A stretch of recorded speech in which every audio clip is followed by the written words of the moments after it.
د حضرت موسی علیه السلام په زمانه کې د هغه یو لوی دشمن او منافق و قارون یې نوم و قارون.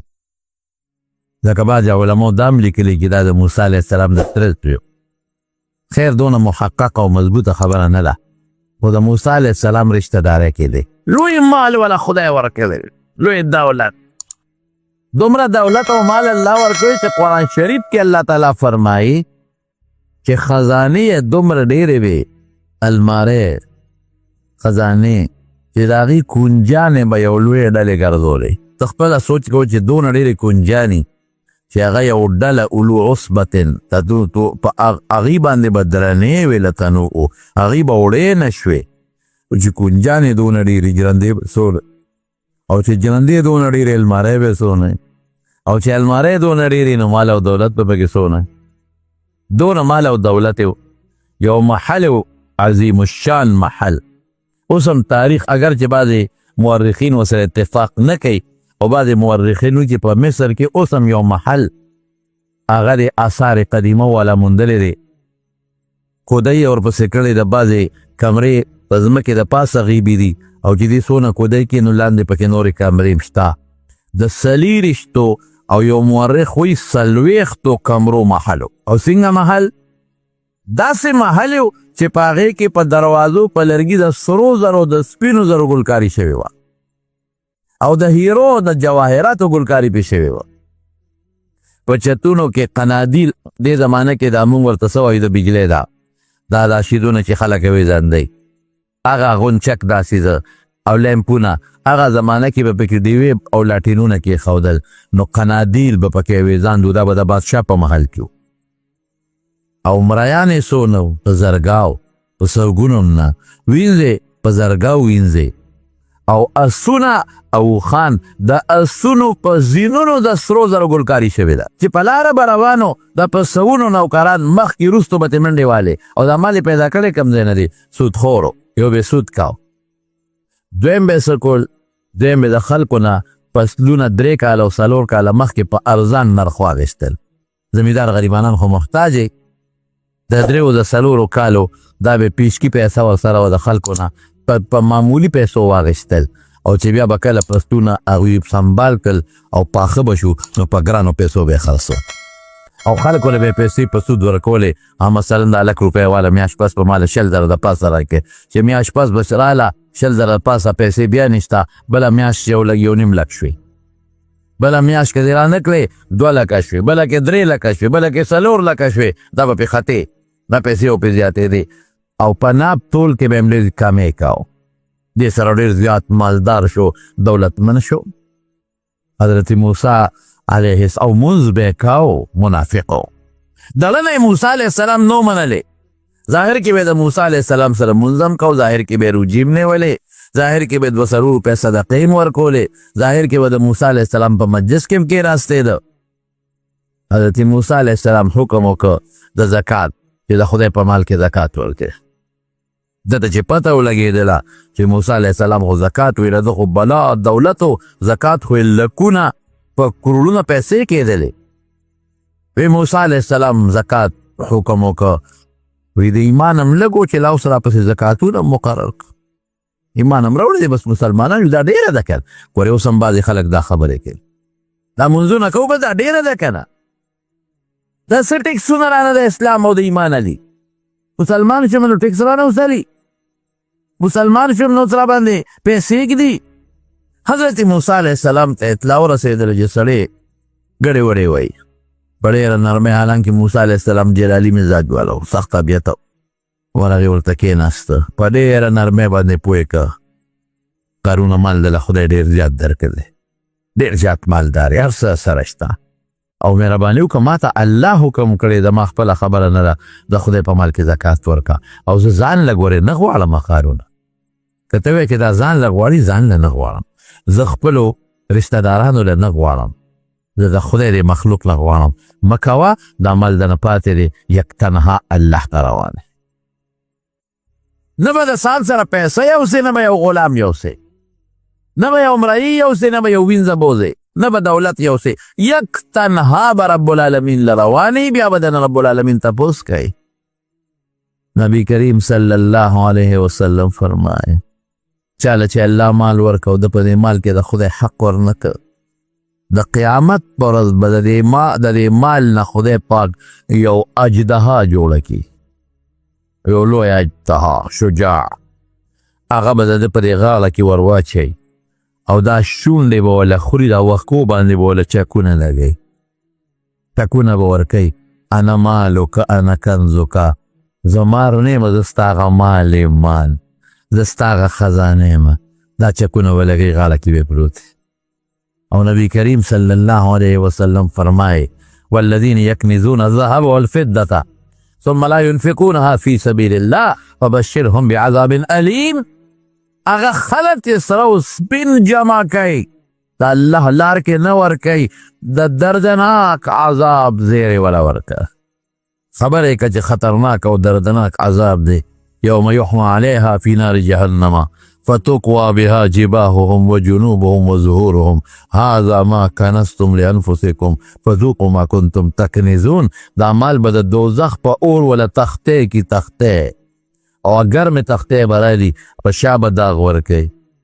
په مخه به داغ ورکي په تندي به داغ ورکي او سکه دا ستا غمالو په دنیا کې دې زه پرېښیم او دا مال دې غشتي دنیا کې دې خیرت ته دې نه کتل او دنیا ته دې کتل او سکه دا عذاب مونږ خو دې مال ته خوشحالیږو مونږ خو یو مالي زما مال رسول الله مبارک یو ځل او فرمایل وی څوک به هغه کسي چې خپل مال نه د وارث مال ډېر خوښي دا به څوک صحابه د الله رسوله داسې څوک هم نشته د هر چا خپل خوښ دی د وارث نه دی خوښ د وارث مال څه کوم زما د تره د زوی مال دی زما وارث دی زما رور دی زما وارث دی زما خپل مال زما خوښ دی د هغه په نسبت چې په سړي راشي به خپل خوښي وی داسې هېڅوک نشته د هر چا خپل مال د وارث د مال نه زیات خوښ دی وی ښه خپل هم خوښ دی وی او وی خپل دی هغه دی ما قدم ته چې خیرت لري ولېږه او چې کوم خزانه کې پروت دی دا ستا مال نه دی دا د وارث مال دی اوس د کوم خوښ دی وایه مونږ خپل نه دی خوښ زما خپل هغه دی چې خیرات مې کوه خیرت ته لا زما دی عمله قبر کې پکارېږي زما دی د قیامت پر ورځ ماله سورې راکوي د هغه نور نه زما دی هغه ما د پیغمبر مبارک حوض کوثر لرسي زما دی اما جنت ته رسي او چې زه مړ شم او زما نه وروسته کم پاتې شو دا زما نه د زما وارث دی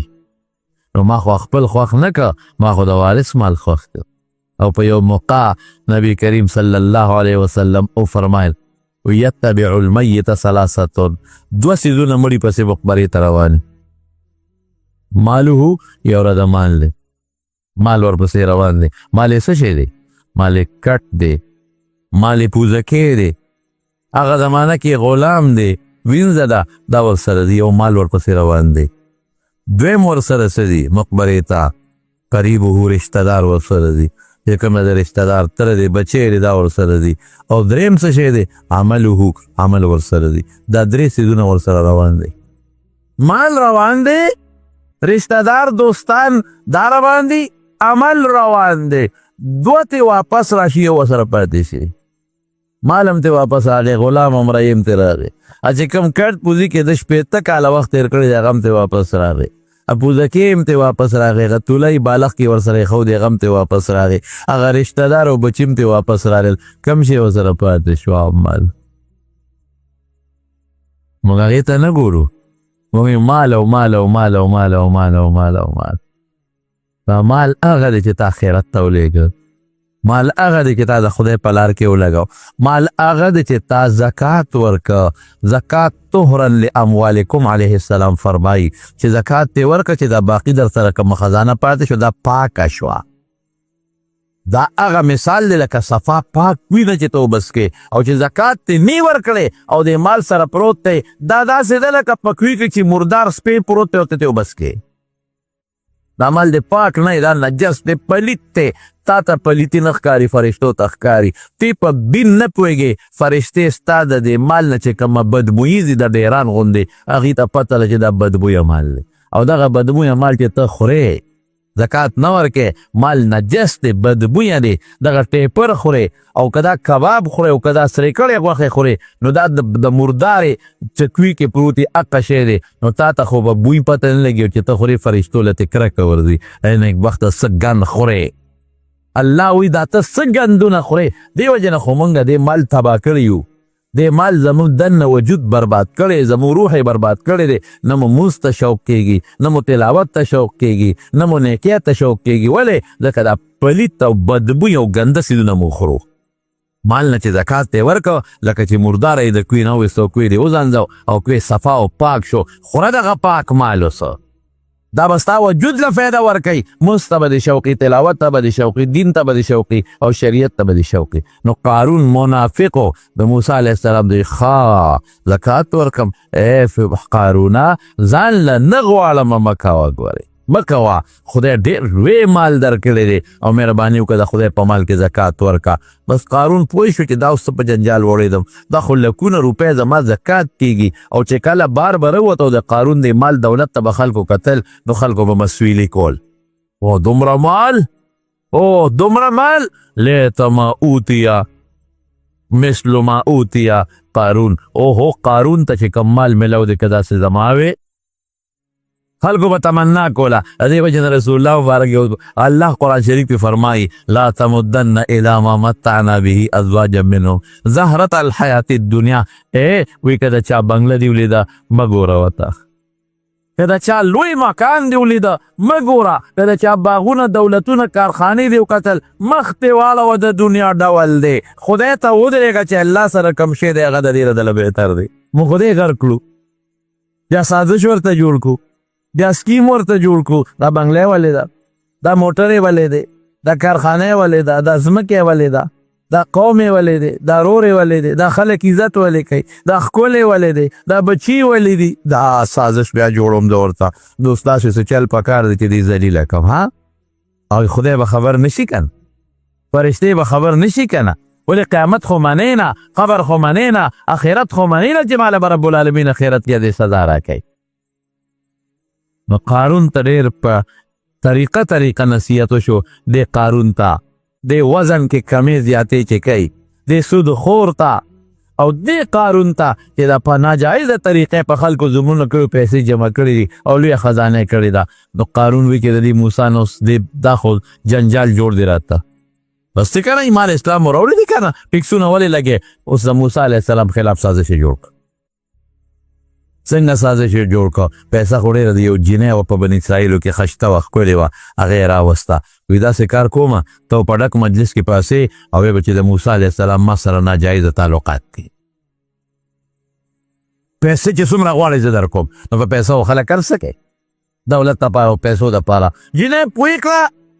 او پیسې دولت یې ورکړه او دا کارونه هغې موسی علیه السلام ته کېناسته وی یاره دا بن اسرائیل لږ یو پوټې ګډوډ شوي دي زه یو ښایسته مجلس جوړوم ته د خپل محل کې جوړو اعلی مجلس ډوډۍ کوم او دا ټول بن اسرائیل لا غواړم او ته به دوی ته لږ نصیحت ورته وکړه مونځ نه کوي خلک دینداري نه کوي خلک باغیان دي موسی علیه السلام خوشحاله شو چې که خیر په سړي باندې اثر شو دا خو ډېره ښه خبره ده جوړ کړه مجلس د محل په یو لوی ګراوند کې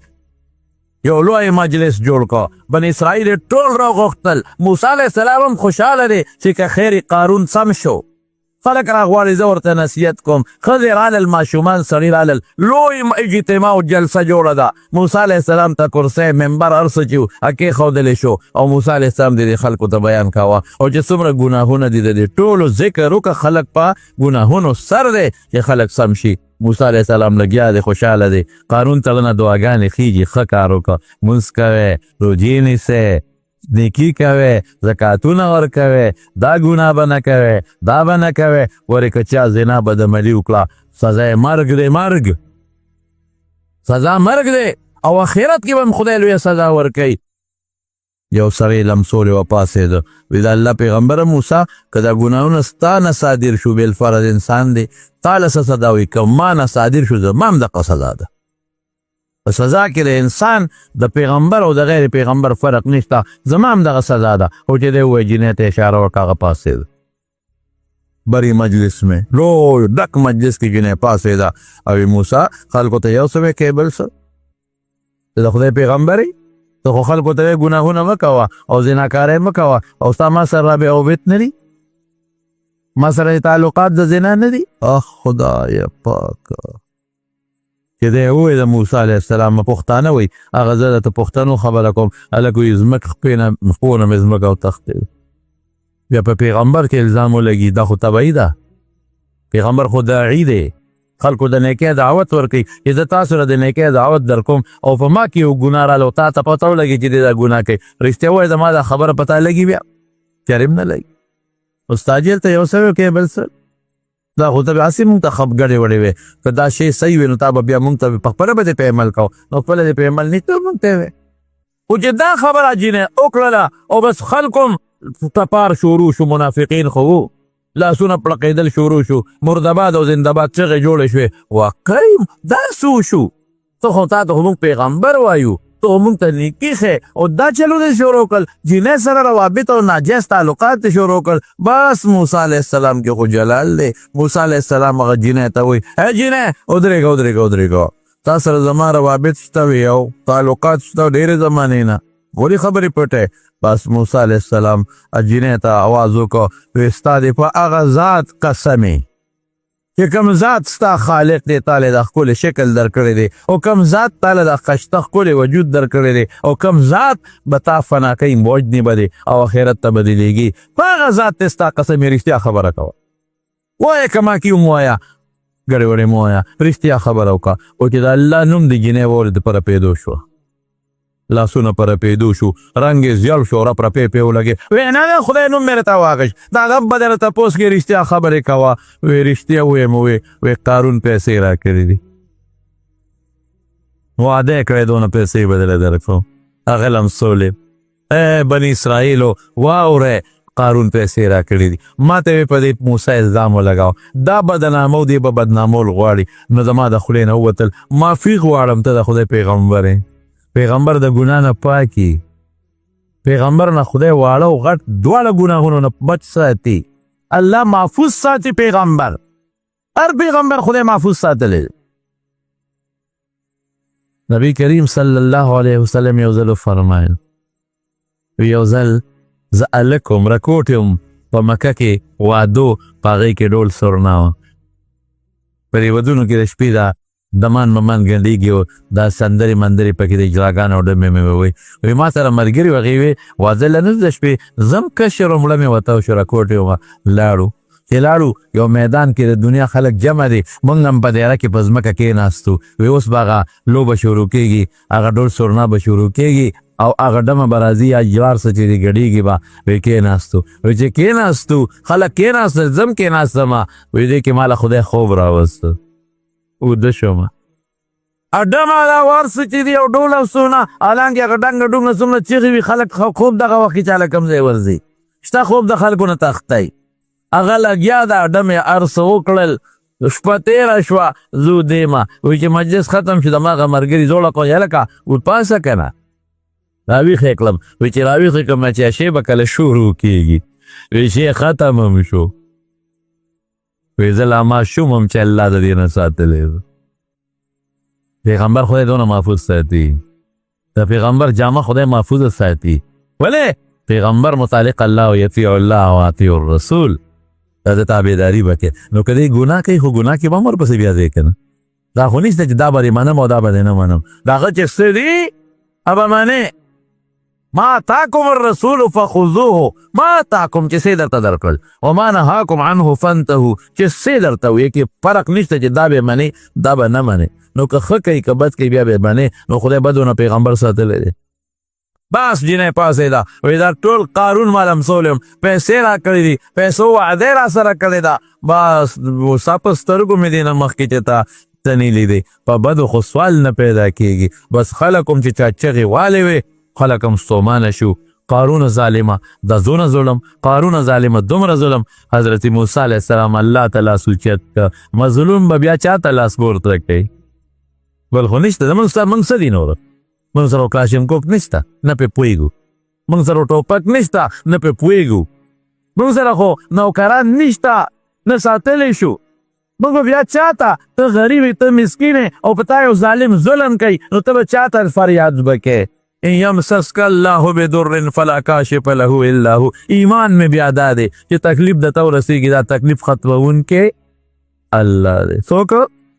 الله دی، بل څوک نه دی. ويريدك بخير فلا راد لفضله. او کدا الله تا خیر رسول غواړي قسم په خدای کا میل کې څوک رکاوټ پیدا شي نشي پیدا کېږي. ایمان دقه ساته، یقین دقه ساته، د الله په ذات ساته، بروسه د الله په ذات کوه، الله به مدد کوي. تکالیف پی ہے اگر اردو والا وی اللہ فیصلوں کے دیر ہے لیکن اندیر نہیں ہے.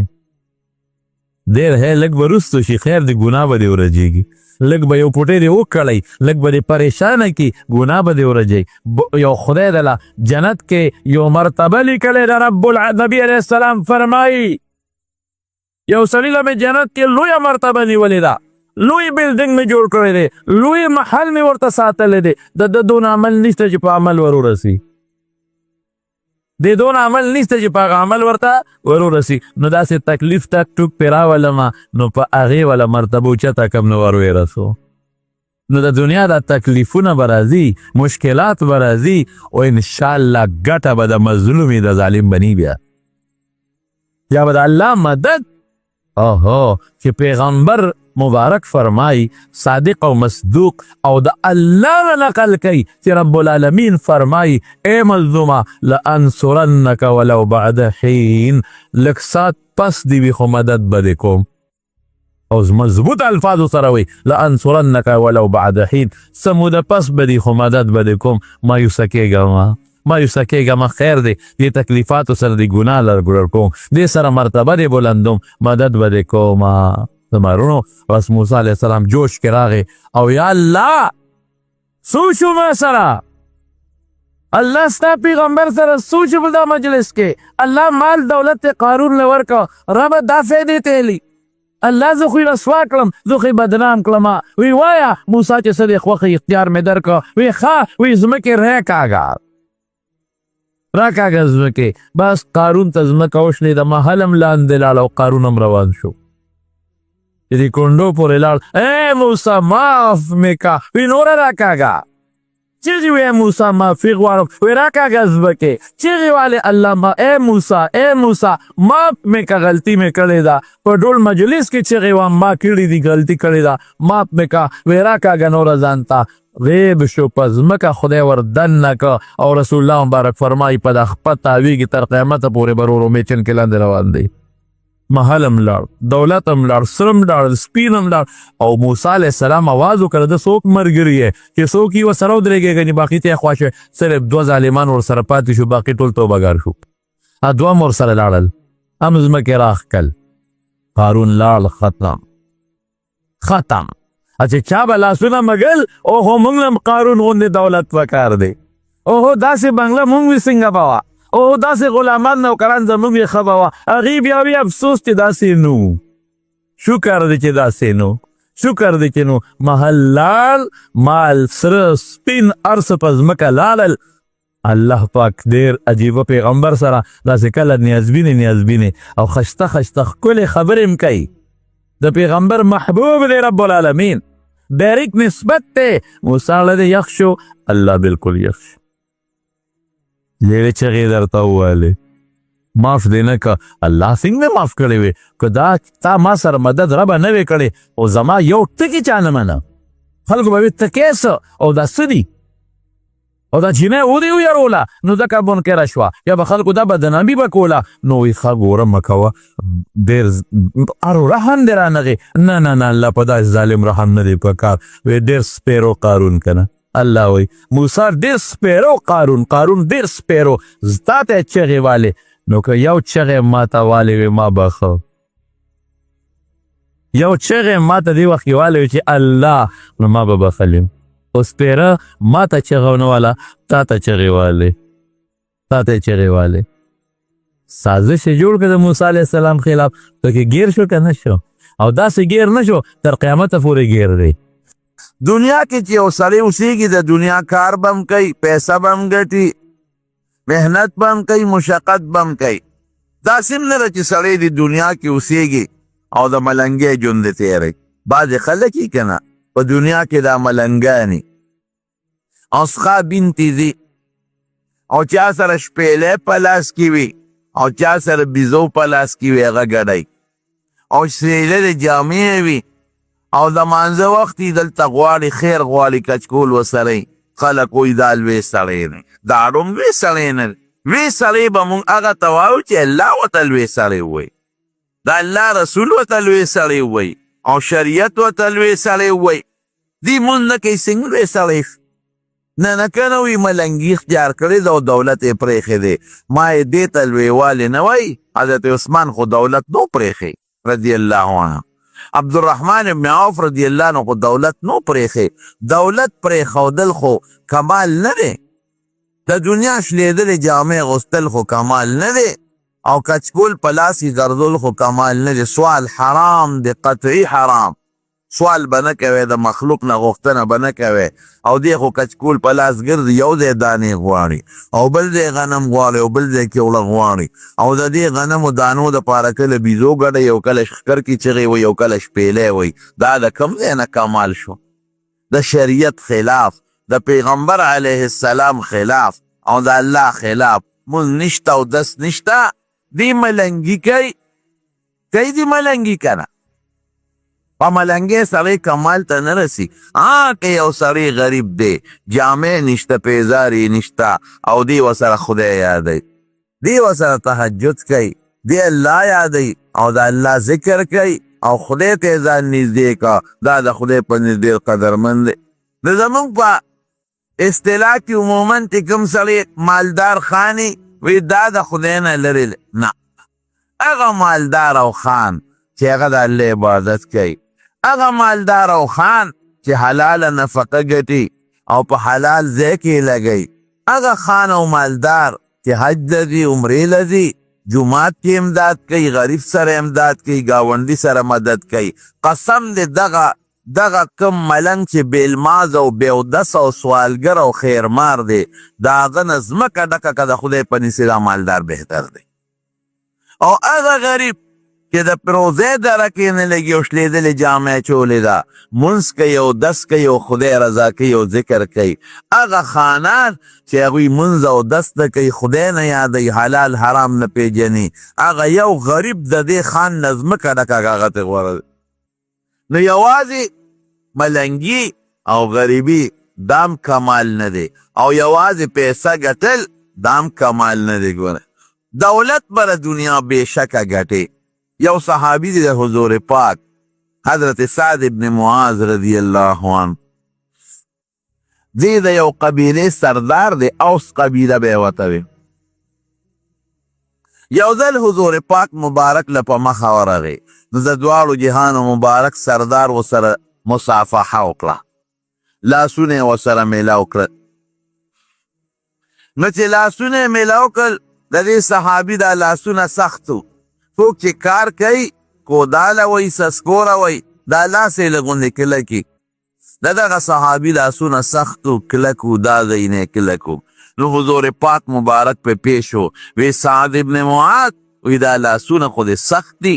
کلک دي، دا ولې؟ وی دا الله رسوله بچوله په محنت کوم او مزدوری کوم او نفقه پې ګټم،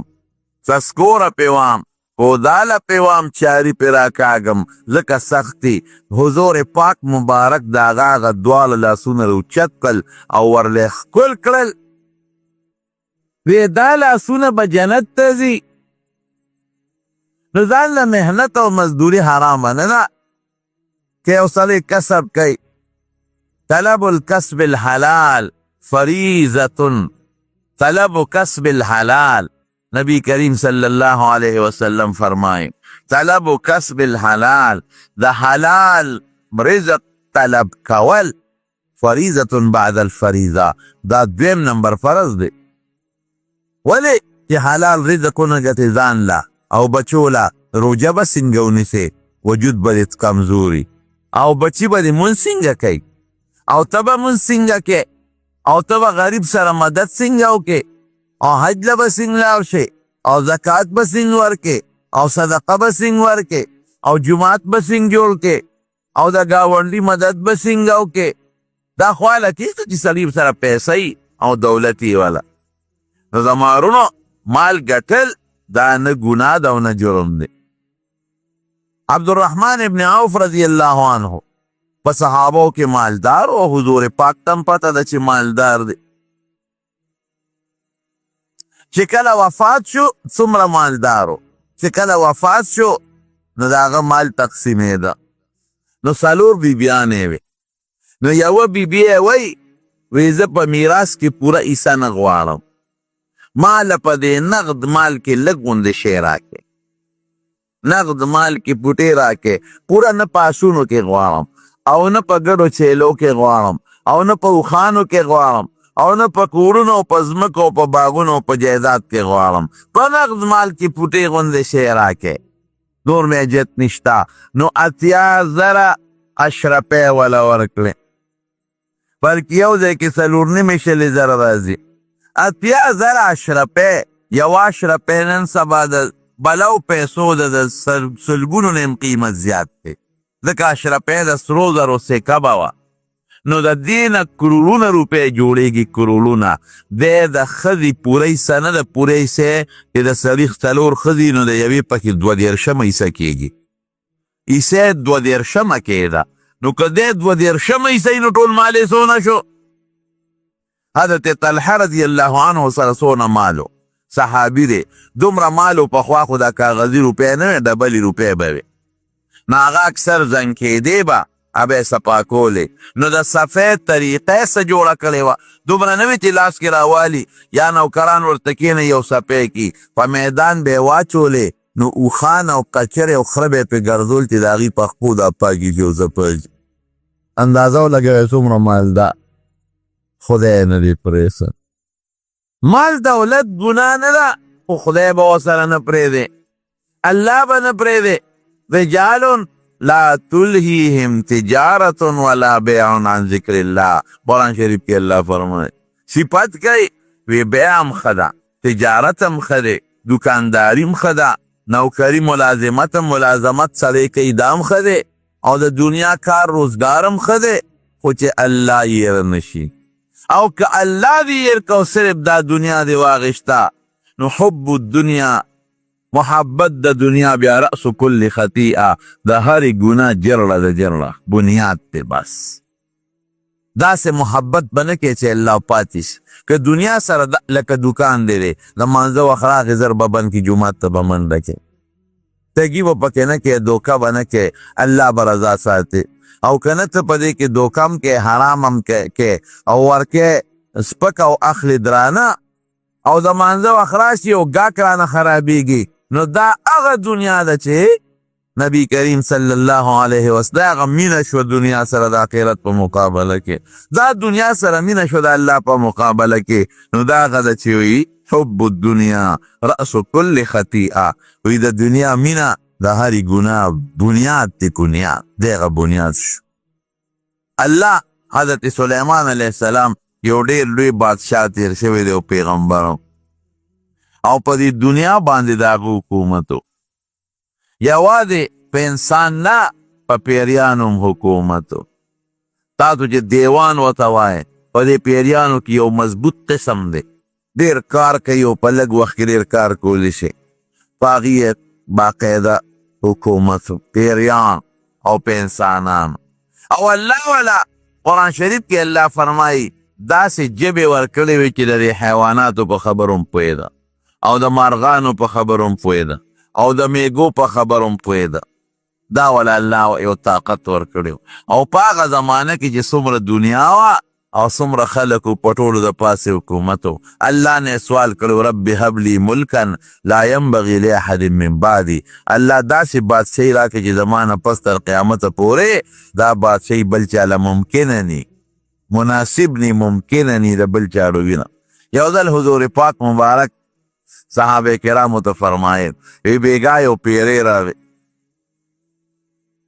وی اور یې راوړه زما مخې ته یې وغورځاوه، وی ما کلک ونیوه،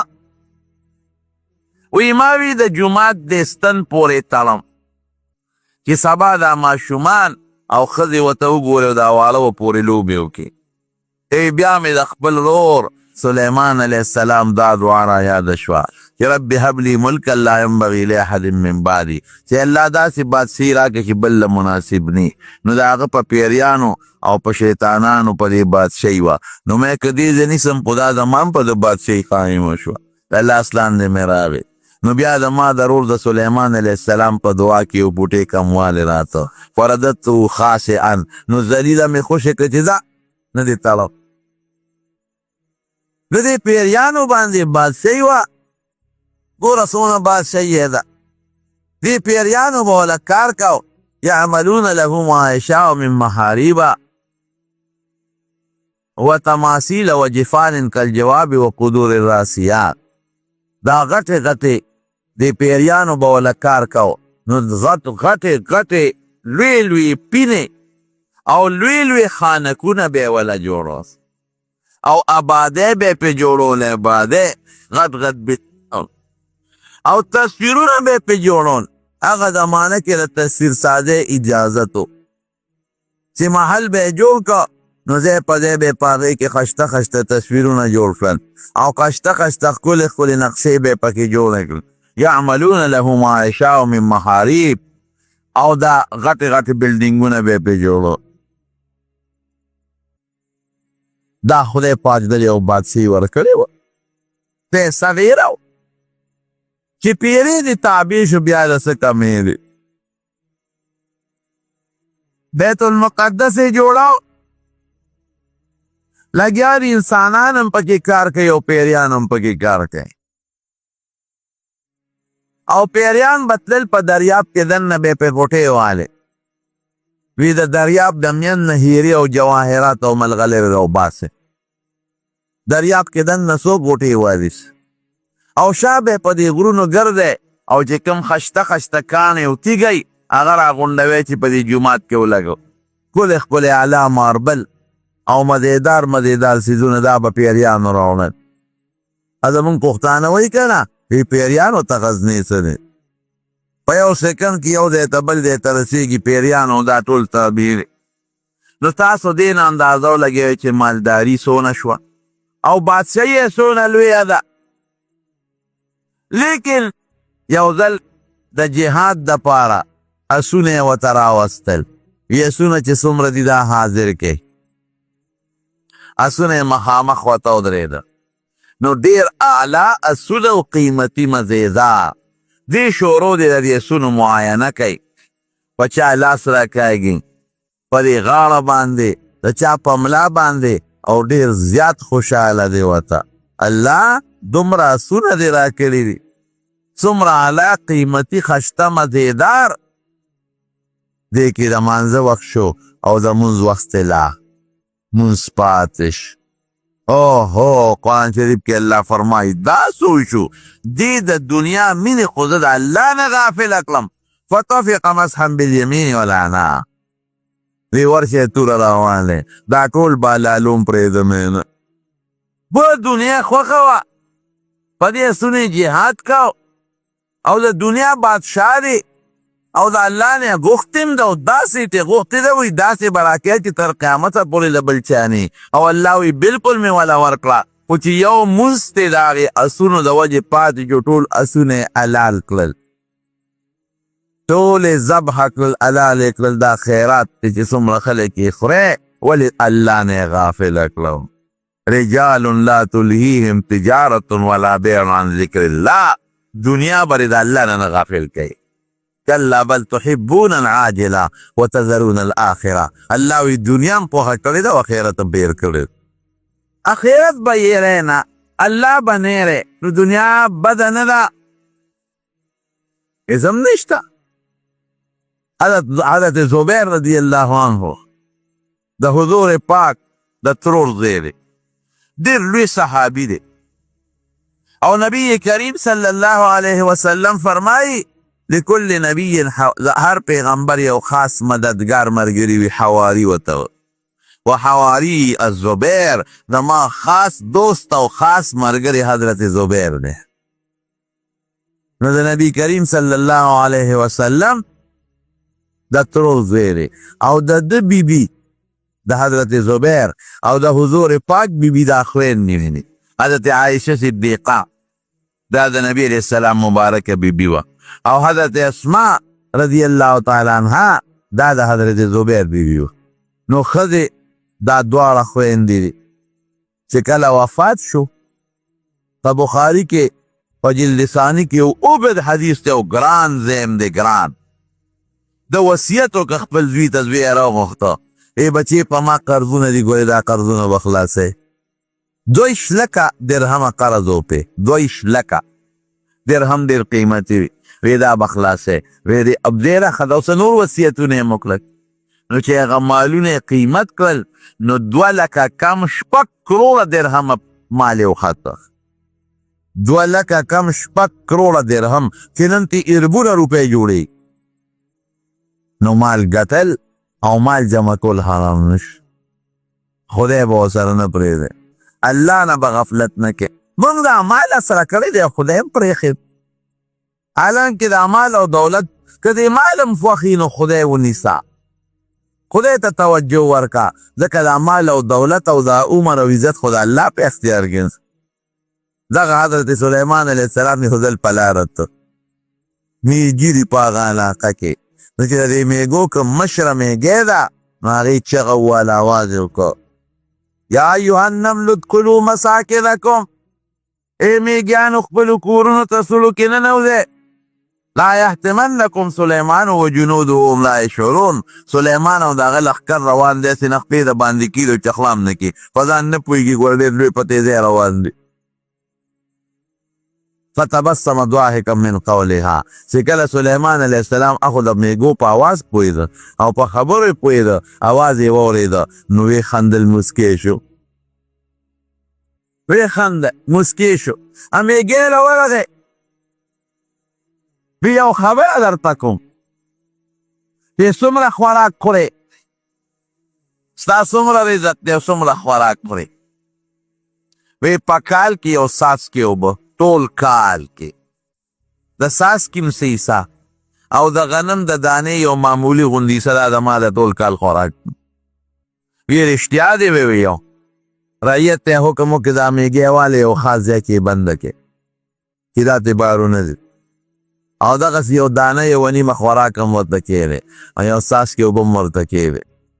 یو کال چې تیر شو هغه اوبه هم هقسې پاتې وې لږې سان کمې شوې وې او هغه د غنم دانه هم هقسې د نیمې نه زیاته پاتې وه لږه یې خوړلې وه نو میږی ځان ته حاضره کړه وی ټیټ دي ویلي دي رښتیا دي ویلي دي دغه دې خوراک دی وی وغواړه څه غواړه چې دله درکړم ستا چې څه خوښ ایمانه وغواړه چې درکړم وی چې زه څه غواړم نشي راکولی چې زه څه غواړم نشي راکولی وی زه در کوم څه کومه میوه دې پکار ده او کم خوراک دې پکار دی وی ښه یو شی ده نه غواړم تکړه شه راکړه رانه وی څه دی وی زدني عمرا ورزقا وی عمر هم راله زیات کړه روزي هم راله زیاته کړه دا 2 څیزونه نه غواړه زما چې کوم عمر یې دا راله زیات کړه وی دا خو مې په وضع کې نه او چې زه څونه روزي خورم داسې طاقت راکړه یو غنم په کال کې خورم چې بیا 2 خورم 3 خورم 4 خورم اوس د یو څاڅکي یو حصه ټول کال کې څکم نو چې بیا یو چاټی څکم وی دا خو مې په وضع کې نه وجود کې دله تبدیلي نه شم راوستی وی هسې وی چې وغواړه چې درکړم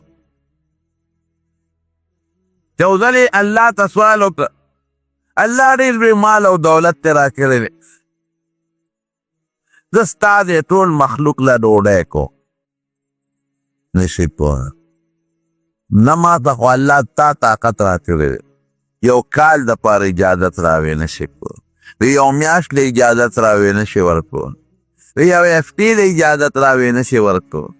یوې ورځې له خو راوې بلکل نشي کولی الله درخواست کوم یو ټیم له اجازت راکړه زه ورکوم یو وخت روی ښځه ده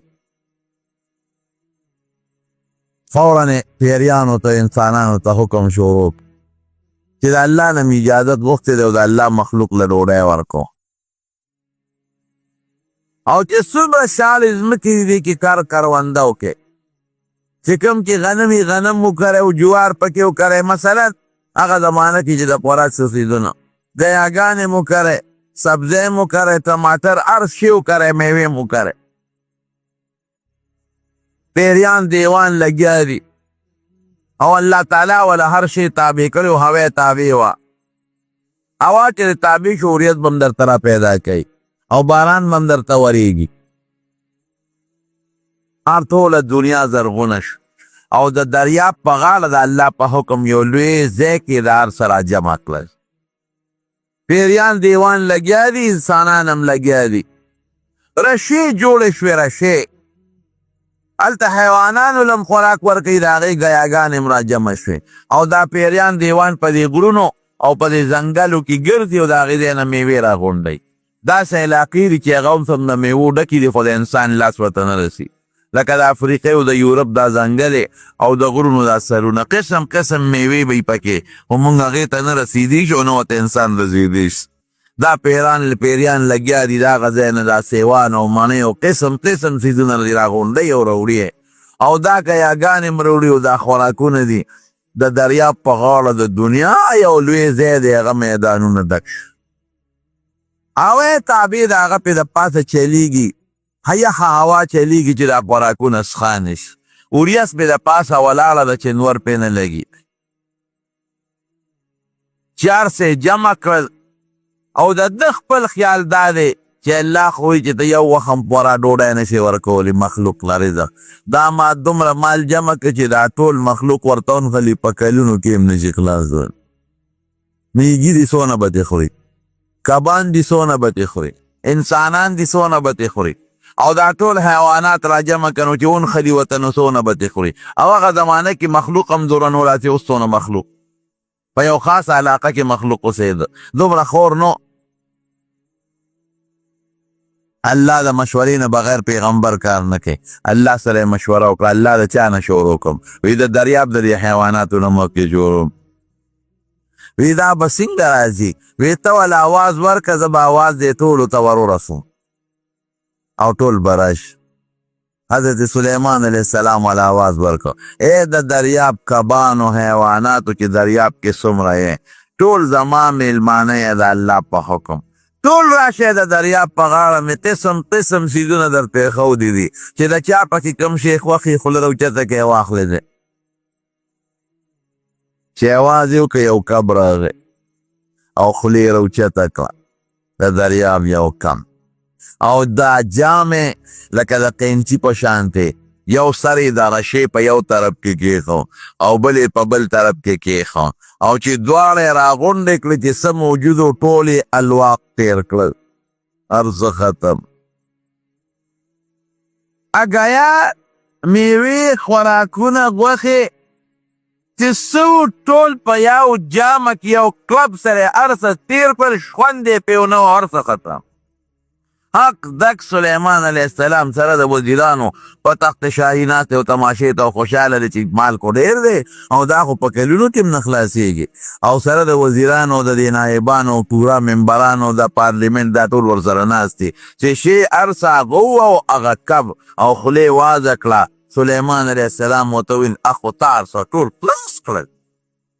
یو الواق سره دې هر څه خلاص کړل دا دې څو کړل اکب ورته وی ښه میلمه ته څوک دا خبرې کوي چې دې نه شوه راکولی نو دا غوښتل دی ولې میلمه ته یو میلمه راولې او ډوډۍ ورته کېدې او ډوډۍ خلاصه کړي او ورته یې ټوله ډوډۍ دې خلاصه کړه او میلمه وایي زه دې بېعزتۍ له راوتلم چې دې نه شوه راکولی نو دا خبرې دې راته ولې کوي میلمه ته څوک دا خبرې کوي نو خدای ته وګوره میلمه هم دا لوبې کوي دونه خوراک میلمه خوري میلمه هم څه خو بویه که نه په مکه مکرمه کې د حاجیانو ته ضیوف الرحمن وایي د الله میلمانه د الله میلمانه بس دې ځای په دې بورډونه یې ګوري چې ضیوف الرحمن د حاجیان چې دا د الله میلمانه دي نو د حاجیان بعضې چې هلته راشي نخرې مخرې ډېرې کوي بیا دې نشه غوندې شي چې مونږ خو د الله میلمانه یو دا سر داسې لږ اوچت وړي مونږ خو چې د الله میلمانه یو نه کولر نه اوبه هم کله توی کي ګیلاس هم بې ځایه وغورځئ مونږ د الله میلمانه یو نو یو حاجي صاحب هغه کولر نه اوبه راغېستې او په فایکه مې د بره نه یې راغو ټول کولر یې په قالین د پاسه په مکه مکرمه کې ورته ایښ قالین یې مو لړه او ټول میدان هم لون شو خادمانو رامنډې کړې نو هغه یو خادم ورته غوسه کېده چې ټول کولر د زمزم دی نیکبخته واله او ټول قالین دی مو لړه او ټول ځای دی مو لړه دا دی څه وکړل نو هغه بل خادم هغه یو ته وایي ما د الله میلمه دی ما غوسه ورته مه کوه د الله میلمه دی نو زه خوا کې بل کولر ته ناست وم مې ټیک ته دی خو د الله میلمه دی بې شک د میلمه خلک لحاظ کوي خو میلمه به هم د کور به خیال ساتي که داسې خو نه ده چې یو میلمه راغی او ته وایې دا میلمه دی او میلمه دله په بیټک کې د پاسه غول کوي په دری نو دا میلمه به د کوربه خیال ساتي او کوربه به د میلمه خیال ساتي نو دا میلمه ولې ظلم کوي چې غون کولر زمزم یې واړه او د حرم مقدس ځمکه هغه قالین یې ټول په اوبو باندې لتال که نو مې ټیک ده چې دا میلمه دی بېشک د میلمه به سړی قدر او لحاظ کوي خو میلمه خو به هم ده ته په بیټه کې په قالین متیازې نه کوي خو به ته په قالین د پاسه لاړې نه تو ګیرې به هم خیال ساتي نو د میلمه په کوربه حق دی د کوربه په میلمه حق د سلیمان علیه السلام هغه کف زوی وي هر ته دې خلاص کړل نیکبخته دا دې څه وکړل ما خو د دنیا د خلکو له به څه ورکوم وی میلمه ته څوک داسې ویل که دا ما ته چې دی ووایي وی هر څه دې خلاص کړل اوس به څه کې عقب ورته څه وایي وی چې د نشوه راکولې ولې دې غوښته وی دا ما چې څونه وخوړل وی دا دوه نوړی راله روزانه الله راکوي دا الله څونه لوی طاقت دی څونه لوی قدرت دی انما قولنا لشيء ان نقول څنګه اذا اردنا ان نقول له كن فيكون په چې غنم کرم نه زه پرې ډېر ستړی شم په چې غنم کرې ډېر پرې ستړی شي ځمکه باړې نو دیران باچې نو غنم به کرې نو بخور به کې نو ساتنه به کې نو شپږ میاشتې کم و بیش به پې ولګي نو کله د آفتونو د ګلې نو د الله بوله تخم ورکړي دا ځای کې وکړه نو د سترګې په رب کې به غنم هم کرلی شي او د سترګې په رب کې به زرغون هم شي او د سترګې په دقه یو رب کې به لکه د غرونو غوندې غله جمع شي د زه ستړی کېږم په کار الله نه ستړی کېږي ما له موده شته چې دا کار به په دونه موده کې کېږي الله له موده نشته نو دا چې یو نوړی تا راکړه دا روزانه الله دوه نوړی راکړي وی نن الله تا ته وسپارلم ستا په سوال وی نن به نار ګرځم یو نوړی مې وکړه بله نشته نن به نار نه وګرځم کاکا نار به ګرځې لوی شی دی و نار به ګرځ نور رزق د چا په اختیار کې شو د پروردګار د الله په اختیار کې روزي رسان لوی صاحب ته لوی الله دی نو ته د دنیا دپاره الله پرېږدې دا دنیا خو د الله په لاس کې ده دنیا له به الله نه پرېږدې دنیا له الله ولې پرېږدې که دا وایې چې یاره که دا مونځ کوم او دا ذکر کو او دا تلاوت کوم ګاک رانه ځي او دا اوبه خور د اوبه مې خرابېږي نو خو دنیا دپاره د الله پرېښو که نه نو دا دنیا خو د الله په لاس کې داسې ویلی کېږي نو دنیا یو مثال دره در یو بادشاه یو سړي ته وی زما یو باغ د ډېر ښایسته باغ و د هغه بادشاه ډېر اعلی قیمتي او د هغې باغ په هر طرف کې میوې وي د باغ څلور ګوټونه دي او څلور واړه د میوو ډک دي یو نوکر ته وي داسې وکړه چې لاړ شه اشکری وانه او ما له په دې باغ کې اعلی میوه راغونډه کړه چې کومه تا ته ښکلې ښکاري او کومه خشته میوې په دې باغ کې اماله راغونډه کړه خو ګور یو خبره درته کوم چې د باغ په کوم حصه یو ځل تېر شي دوباره به ورته نه راځي د باغ په کوم حصه چې چکر وکړ او بیا پته راته ولګي چې و خو دلته خشته میوه رانه پاتې شوه بیا به ورپسې نه راځي مخکې دې راله چې کومه میوه دې خوښه شوه اماله راغونډه کړه د اشکری کې راوړه خو واپس به نه راځي چې کومه علاقه باندې دې چکر و ده وی دا خو اسانه خبره وردنه ود په ښي طرف یې شروع کړه ښي طرف ته چې کوم دیوال و بوټو نو هغې کې اعلی قسمه میوه وه دې ورته ودرېدو لاس اوچتۍ کې دا میوه روشو کوم د اشکری کې واچوم بیا وی هسې نه چې په هغه بل ګوټ کې د دې نه ښي ورېږه دا نه راشو کوم هغه بل ګوټ له لاړ چېرته لاړ هغه واقعي نوره مزېداره وه اعلی وه ښه نو دی ګرځي په هغه بل طرف کوشش کوي چې عالم چې بادشاه له خو ته خشته مې وراغونډه کړم بیا په هغه کې سوچ کوي هسې نه په هغه ګوټ کې ردي نښي ځکه بادشاه خو ماته وایي ښه مې وراوړه دا خو ښه ده خو کېدي چې ردي نه هم کي ورېږه دې باغ نه نشو کوم هغه بوټونه شو کوم هغې له چې ورغې هغه هم ډېره اعلی میوه وه د بیا ښکاری ځان تیار که بیا یاره بادشاه خو یې ښه مې وراوړه هسې نه په هغه بل ګوټ کې ردي نښي دا نشو کوم هغې لدم چې بل ګوټ له ورغې هغه تش تورو پکې یو میوه هم نه وه اسم پکې نه حق دت ادرید اوس بس کوم ما دغه بادشاه میوه راوړه او ښه میوه ما خو ښې میوې پرېښودې په دې سوچ چې دلته به ښي دلته نه به هلته ښي هلته نه به دلته ښي او بادشاه را باندې شرط هم لګولی چې په کومه باغ یو ځل تېر شي دوباره به نه ورځې نو نه دې ګوټ ته واپس تللی شم څوکیداران ولاړ دي نه هغې ته تللی شم نو دلته نو تش تور تشه ښکری د باغ نه ووت دقه د دنیا مثال نن ورځ په ما راله زه یم ځکه خیري سبا به عبادت کوم نن پرېږدوه دې مزګار سبا به ښه ورته ځان وزګار کړم چې سبا ورځ راشي یاره ته پرېږدوه نن سبا به د دې قضا منځونه به هم راګرځوم که خیري او سبا به ښه عبادت کوم بل ورځ به کوم بله ورځ به کوم او واپس خو په دې باغ د دنیا نشي راتلی چې کومه ورځ دې وواله بس داسې باغ ته به ورسې په آخره ورځ ته خو نن د سبا او سبا نه بله ورځ او د بل ورځ نه بله ورځ او د مرګ زنکدن به د باندې راشي بیا خو واپس د دنیا باغ ته تلی هم نشي او هغه وخت کې بیا عمل هم نشي کولی نو تش تور به آخرت ته دی خو چې د باغ په ګم ګوټ دا سړی ننوتی او د هغې نه یې میوه شوپولې ونه ټیک په ارمان کوو که نه کوو دا قرنګې د باغ دا یو ورځ د باغ یو طرف دی پکار دی چې موږ د دې نه فایده واخلو موږ په دې کې الله خوشحاله وي او موږ د آخرت لپاره تیاري وکړو دا لویه خبره کم مال او دولت چې خدای درکړه د هغې نه د آخرت ګټه واله الله پرې خوشحاله که عبدالقادر جیلاني رحمت الله علیه یو ځل ناست و یو سړی ول راغی وی صاحب دا ډېر مالدار و وی دا جیلاني چې ورته وي دا اصل کې ګیلان دی ګیلاني دی دا په دې دغه کې بغداد کې او په دې عراق علاقه کې یو ښار دی خو عرب خو ګاف نشي استعمالولی نه هغه ګاف ته هغوی جیم وایي هغې جیلاني ورته وویل نو دې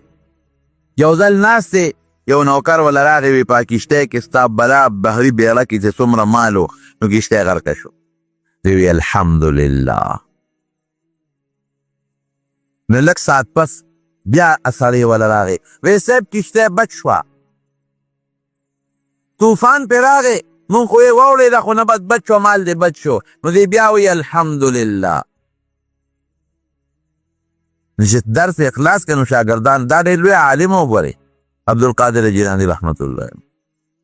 محض صوفي نو ډېر لوی عالم یو تفسیر یې لیکي تفسیر جیلاني په شپږو جلدو کې او ډېر لوی زبردست عالم دی او د امام احمد ابن حنبل رحمت الله علیه په مسلک هم هغه مذهبي دی